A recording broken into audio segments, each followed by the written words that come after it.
Before that, though, I'd like to welcome Bray Wanderers chairman Denis O'Connor to the show. Denis, first of all, many thanks for coming in to join us this evening. The issues that currently afflict Bray Wanderers have been well documented. Late payments to players, apparently a loss of confidence between the players and the board, and another manager has departed. It would all suggest that Bray Wanderers is a club in crisis. How do you respond to that? I would accept that there have been critical developments this season, and certainly the last week hasn't been helpful to the club. I have tried to focus on what's good for the club, and I cannot force other people to go down a certain pathway with me. I am disappointed in what happened.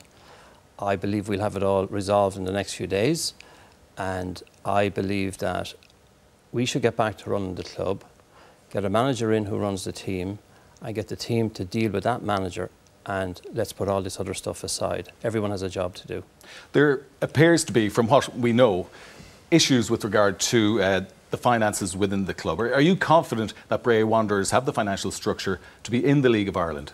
Absolutely. I mean, it is documented in some places that we're moving towards new ownership in the club, and there are substantial funds to come in with that. That process is nearly complete. And because it's just at the end stage, it's not appropriate to talk about what it's all about, but it will be told soon. But there will be substantial funds, and it will be there not just for the senior team, but we intend to go hard at the under-19 and under-17 league this year as well. Right. Denis, you've made no secret of the fact that you want to purchase the club. I mean, what are your plans for the club if you do get into a position that you buy it? I think the problem with most League of Ireland clubs is you must have success in the Premier League with your first team. So we have got to get the right management and the right players in. That means we're going to actually have to, and this is no reflection on the current players, we're going to have to get some strong players in, and to use that to finish this season. My ambition is to this season finish in the top half of the league, but next year is to go much higher and to be ready for it. Now, it's impossible to plan that now. You can only plan that in the League of Ireland at the end of the season. But you want to own the club, don't you? With other people. Right. I don't actually want to own the club. I genuinely don't.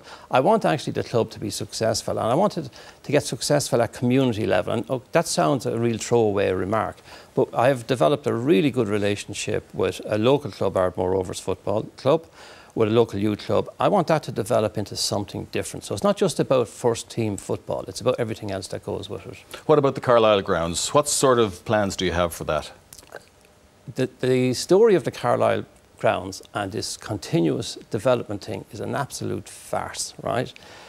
The Carlisle Grounds was owned by Bray Urban Council and is now owned by Wicklow County Council. It is leased to the football club on a peppercorn rent or a nominal rent, and one of the conditions is a quite simple lease. One of the conditions is that football must be played on it. The Carlisle Grounds will never get involved with developers until someone like Wicklow County Council says it's okay. So that's a start point. So this effort at development went on before my time, and it actually is, from what I can understand, that history of whatever battle went on back then about development at the town end, the Queensborough end, that is still the core of people that are fighting out there. And I just wish they'd forget it, pack it in. It's not going to happen. We want to get a good football team in Bray. Just leave it be. OK, I suppose of immediate importance to you right now is installing a new manager after the departure of Trevor Crowley. What have you done since Trevor's departure to get a new manager? I've made inquiries, and I am confident that we'll have a manager appointed well in time for next weekend's match. So that announcement is imminent, is it? It is, in my opinion, yeah. Nearly there. OK, that's good news for the supporters, Denis. I mean, anything else that you can allay the supporters' fears that Bray Wanderers is currently in safe hands? Well, there'll always be doubters, and I accept critics, and I will accept that in life. You must have critics, and sometimes they make you think overnight and you change and you decide to do something different. But I wish they would just give us a chance, give us a few months, get to the end of this season. Like, supposing we end up in the top half of the table. For the last number of years, every time I've looked at Bray Wanderers, they're fighting either the last spot or the... So let's get up to the top half. But to do that, let's just move on. Let's just give us a chance to get it right for the end of the season. I mean, if we end up a disaster, I'm not going to hang around in a disaster. Someone else is welcome to it. I'm too old for this kind of stuff, OK? We're by ourselves. We've no trust or we've no faith in the club anymore. We've had 4 managers in the space of 4 months, which is unacceptable. and they're not managers that have been sacked, and managers that have walked out of a club, which as players is completely unacceptable. And it shows tonight. We've been left by ourselves to our own devices to come up here and put in a performance which the lads did very professionally. Denis, you can understand the frustration of the players, and it manifested itself with very strong words there from David Cassidy. But from your point of view and from the board's point of view, how do you regain the trust of the players at Bray Wanderers? I think at this stage, in the first instance, the dressing room belongs to a manager. So we've got to appoint a strong manager, one that we believe in and one that the players believe in. And I think that's what we're about to do. Who will have a good, strong team appointed by the manager, not by us. And our job is to support the manager as he deals with the dressing room. Tony, it's something we've discussed on many occasions, you know, the running of League of Ireland clubs, and in many ways it's an unenviable task, isn't it?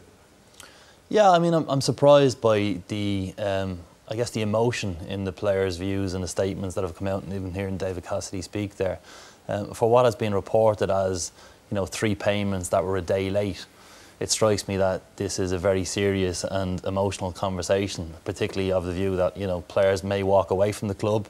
They feel it's unacceptable the way they've been treated. But it's not the first thing they've been through this season, in fairness. Well, the point is that some of these players have been at other clubs, the likes of Drogheda, Bohemians, players that have been through difficulties and financial difficulties at other clubs. And it just strikes me as odd that at those other clubs, generally what has happened is, you know, the board have approached the team and the manager and said, we're going to have financial difficulties over the next couple of weeks. You know, please don't cash a cheque, or we'll get you next week, or we'll come to you the weekend with the payment. It's sorted out behind closed doors. The clubs have gone out a bit about their business, but twice this season at Bray, that hasn't happened. I don't know whether there's a communication issue, but it hasn't happened and has resulted in, you know, what is clearly verbal warfare. That's clearly in the public domain. Yeah. So I don't know why that's happened, and it would indicate to me that there would appear to be something more behind the scenes that needs sorting out, if that's the case. Denis, just picking up what Tony has said there, you know, do you feel there was a communication issue there with the players? Sorry, there certainly was a communication issue as regards how their salaries were dealt with. And we had handed over the dealing of that to someone that was paid professionally. Again, I'm not in the blame game, I'm in the resolution game. So as a result of all this stuff, delayed pay slips and all of this, last Friday, I wrote to all the players and I told them what I would do from now on. In other words, I named the dates that the money would be in their account each month, named where the bonuses would be paid up to. The deal on the bonuses was end of the following month, but I'm accelerating that to the same month, the previous match. So say at the end of this month, they get paid on, say, the 25th or something, including up to the match the weekend before. Now, the big test on that is this month. Does it happen exactly like I say it will?